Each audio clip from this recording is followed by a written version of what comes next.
Hello and welcome to this edition of Ringside Digest. I'm your host Kirk Day, along with my co-host Byrne.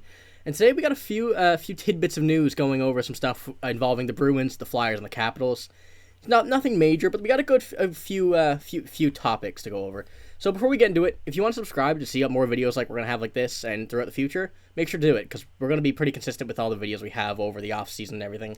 So without any further ado, we're just gonna do our first topic here, which is the Boston Bruins have clinched a playoff spot, and they've set a record while doing it. Now, the Bruins clinched a playoff spot on March 11th. That was yesterday at the time of filming this video.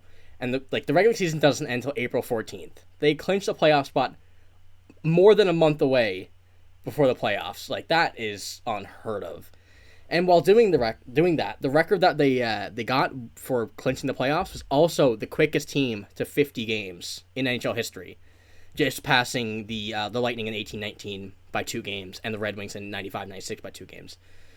But I mean, there's not much else we can say about that. That just shows how good the Bruins are, especially after adding all the stuff at the deadline. And it's just the whole system they have. Everything is working for them. We've been watching some Bruins games, and they've just they're all working together, and it's not nobody is out of line on that team. You wouldn't have known any different if they had been playing for the last 5 or 6 years together as the same team and not made any changes. That's how good their chemistry is with that team. I mean, that just shows it again by being at the top of the standings by 9 points, or 11 points, excuse me. It's fantastic how good they are. So this leads me to a question, Noah, and I'm going to get your opinion on what you think of the Bruins as well. Yep. But do you think that they will be resting anybody early? Or do you think that they'll just kind of play them out, and keep it, maybe hold them out a game here and there, or if they're just going to sit people from the start? Because, I mean, it could be a bit of a risk with, getting colds, for example, with Ullmark and Swayman, because we know they're both very good goalies. So that's what I'm going to get into. Yeah. Okay. Go ahead and let me know. What do you think? I think with very, very, it's not very often you have kind of this amazing tandem that the Bruins have. I mean, if you look at Linus Ullmark's stats, I'm not sure if you have him there or not. I don't have him with me now. Okay. I mean, he's been absolutely lights out all year. And you have another kind of, I don't want to say elite, but almost elite caliber in Jeremy Swayman. I know I'm going to go there. I'm going to say that. I think it totally benefits the Bruins if you kind of rest Ullmark. I mean, he might not. I mean, he's probably going to win the Vezina. I mean, let's be real. And, like you said, they're already clinched a playoff spot. So let Swayman get some starts. Let him get some more experience. And then, they kind of run into a problem, but it's not a bad problem. You kind of got to decide who it is between Swayman or Ullmark. And, I mean, it makes total sense for the Bruins to rest Ullmark, I think. Yeah, there's one thing I would just be careful with. I wouldn't sit him too many games. I would still play him consistently, but at this point, you don't really need to play him. Play him in a game that you want to win, for example, against the Rangers or someone, or the Leafs or Tampa. But we know that Swayman is also could easily be a starting goalie anywhere else except Boston, probably. Yep.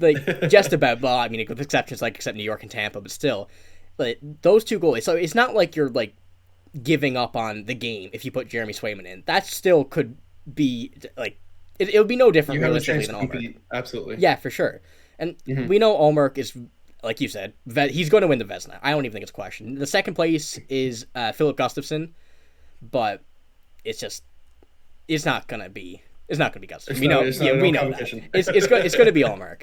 So I mean, I do agree with the resting, but I wouldn't be too too consistent on it. I wouldn't keep him out for many games, because I know he probably won't get cold, but still, you just want to keep him on the hot. Let him keep on feeling the puck, because I mean you don't know how much a little bit of rest could do.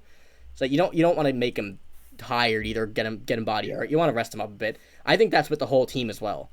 For example, Pasternak too. If he's feeling a bit sore, he probably wouldn't play regardless, anyways. But you have no need to play him at this point. Yeah. So I'd say just. Anybody's feeling anything, sit him out a game. It's not going to be much of a big deal. I mean, they have a big enough lead already as it is. So I think it would be a smart idea just to hold out on some players if they're feeling a bit iffy on a game or not. Or examples for the goalie, swap them out, but keep them consistent. Don't be too persistent on starting Swayman for the time being until the rest of the playoffs. But yeah, I do like your take on that. And it's I think another kind of little bit of information I'm going to say is they're going to be they're going to be the first seed in the Atlantic. They're going to be the first seed in the East. So which means they're going to play the second wild card team. If you have a look at those teams that are in kind of competition for that second card wild team, they're going to be playing competitive hockey from now until whenever the season ends. I can't remember the exact date, mid-April. April 14th. So if you kind of rest your starters, I guess, maybe they get a little bit cold, and maybe it kind of shows in how they play come April 4th or whenever the playoff starts, because you're playing an already a pretty solid team, kind of playing that playoff style hockey, the 1-goal games, the very, very close style. So you got to be a little bit careful. Yeah, I know. I do fully agree on that. And it's you got to be cautious of what you're doing. But I'm sure they know what they're doing. They're very professional, and they've shown that with the record they have. So. Oh, absolutely. Yeah. And with our second topic here, we have Chuck Fletcher getting fired by the Philadelphia Flyers. Now, I mean, I could see this coming a mile away. Most people should have as well. After the trade deadline this year, having James Van Riemsdyk moved for 40 seconds, not having him moved. So this is what the Flyers released. The Philadelphia Flyers have released Chuck Fletcher from his duties as president of hockey operations and general manager. Danny Briere, currently serving as special assistant to the general manager, has been named interim general manager, while the organization begins the process of permanently filling two separate positions: president of hockey operations and general manager. Briere will travel to be with the team in Pittsburgh today, which was, I think that was yesterday or the day before. But we know Danny Briere is he was a good player in his time, and especially in the playoffs, we know. So if I'm the Flyers, I would give him a chance at either of those positions. He was special, whatever he was, to the general manager in this time. Why not give him a chance at GM or president of hockey operations? See how he does. Because he had a quote I'm just going to read here. It says, "It won't be a quick fix, but that don't mean it'll be a full fire sale." So that, to me, feels like he's taking the reins and he's going to work with what he can for the time he has with the team. Which I think is a good way to handle it for being considered an interim after this horrendous trade deadline by the Flyers. So, like I said, they needed a change of GM after Chuck Fletcher said that he has an app that grades trades for him. I just didn't think that sat well with pretty much anybody in the Flyers organization and all their fans. I've seen some awful messages about that on Twitter, so I think it was a good move for the Flyers, a much well needed one. What do you think? Yeah, just remove that interim tag, please. I think everybody kind of wants that removed. Like you said, Danny Briere was a phenomenal player when he was playing. I know he was one of my favorite players to watch, especially come playoff time. He is by far the most clutchest player to not win a cup. Yeah, for sure. But yeah, I don't know. I think it's a great move for Philly. Like you said, Chuck Fletcher didn't really seem like he was working over there. He signed Travis Sanheim. That was a tongue twister, to that massive deal, and I don't really think it's working that great over there in Philly. So yeah, love the move. Danny Briere, he will be one of my favorite players. So I'm a little bit biased, I guess. Yeah, no, give him a try. Why not? See what he can do. Because Chuck Fletcher didn't do nothing. So it would make sense just to let him hold it out, just like what they did Canadians did with St. Louis last year. A whole different thing. It's not head coach, but you tried him out for half the year. It worked. They kept him. I think it's a good idea. So why not give it a try with Briere just to see how it goes? Test him out. I think he would be very good in this position as well, because he knows the game very well. Yeah, you've seen that throughout his play as well throughout the years. So I do like the move as well. I think I agree with you. You should take the interim tag off him. Keep for the rest of the season, but I think a lot of people would like if the interim tag came off. And now with our final story here, we have Trevor Van Riemsdyk signs an extension with the Washington Capitals. This came yesterday, I do believe, and it's a 3x3 million extension, 3 years by $3 million. And I think it's a good move. We know that the Capitals, and right now are in a bit of a rough spot. This year in the standings, they might not make the playoffs, but it's a move that works well, and I'll give my reasonings for that. It's a 3 years after the season, so it'll be expiring in 26-27.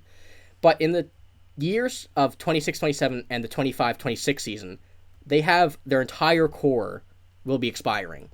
So I think that the Capitals are trying to lock up their entire core right now, just until Ovi's term is over, because you never know what happens when he's expiring. If he beats the goal record, odds are he will be retiring. I mean, I can't really see him playing past the age of 41 if he has nothing else to play for. He finally got his cup in 2017, or was 2017? Whatever year it was. I think it was 2018. I'm not sure. Yeah, well, he finally got his cup, and if he beats Gretzky's goal record, I don't think he really has anything else to play for. So, I mean, in 25-26, you have expiring of Backstrom, Kuznetsov, and Oshie. And 26-27 will be Van Riemsdyk, Ovechkin, and Karlsson. Like, those are the main players. Now, there are a few more smaller players, but, I mean, those are your guys. So, I think that's what the move is for the Capitals. They're going to try and just get it all out in those few years, do what they can, maybe be buyers for the next 2 or 3 seasons just to see. But, I mean, they're going to need it. Because, I mean, Trevor Van Riemsdyk is having a career year this year. I mean, in 67 games played, he has 21 points, 7 goals, 14 assists. And, yeah, it's kind of leaning towards that, in my opinion, what it seems like to me. Because they don't really have all that many prospects. And re-signing him, I know it's a career year. Getting for 3.3, I don't think it's bad. What do you think? I'm a little bit confused by it. Like, don't get me wrong, the term and the money, great. You know, I'm kind of confused because they just moved Dmitry Orlov, and I know he was a UFA and you know, kind of probably wasn't going to sign back, but it seems like this is kind of the Capitals' window. I mean, like you said, they got 3 more years of their pretty much all their core. Yep. You know, I try to, like, going back on kind of the Orlov thing. You know, it kind of contradicts. So, like, you send Orlov away, but then you bring him back. It doesn't really make sense to me, if I'm being honest. Yeah, it at the surface it seemed like that when I first read it, but then when I looked at their contracts, I'm like, I can kind of see where this is coming from. Locking up, like, I guess your top 2 defensemen. Where you got who did they sign the other day on their defense? Jensen? Yeah, they got him Jensen, signed. yeah. Trevor Van Riemsdyk and Karlsson. I mean, those are probably your top 3 defensemen right now. I think that's their right side. Yeah. And then you have Backstrom, Kuznetsov, Oshie, and who am I missing? Ovechkin. Yeah. Those 4 all expiring within a 2-year window of these contracts. I mean, once those guys are gone, who else do you have? Because you might assume that either Kuznetsov, Oshie, or Backstrom could be moved on a UFA contract, like in their expiring year, depending on what situation they are in. But yeah, it's a questionable move. I mean, I can understand where they're coming from if that is the case of what I was thinking, like just trying to get up with the last few years of Ovechkin's year, they're trying to help him out, get past the goals, maybe get another cup out of it. But I mean, other than that, if that's not it, I don't know. I mean, yeah, I don't really know why, but I think it could be worse. I mean, it's not much of a risk. 3 years, $3 million. That's going to be a low NHL contract in a few years, I guess, when the cap goes up. So, true. Yeah, I can see it. I can make it sense, but I mean, I would like to see a bit more reasoning behind it. But I mean, it's not a bad deal, I wouldn't say.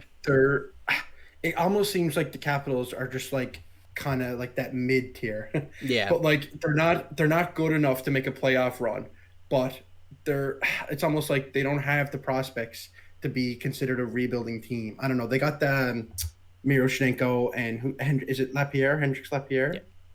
So I mean, they're pretty solid guys, but I mean, it kind of would have made more sense to me if you seen Trevor Van Riemsdyk go with the deadline, kind of like an Orlov for a 2nd or a 3rd round pick, maybe. Yeah. So I mean, that's where I'm a little bit confused, but who knows? I think they kind of have a plan over there in Washington. So we'll see where it goes, I guess. Yeah, for sure.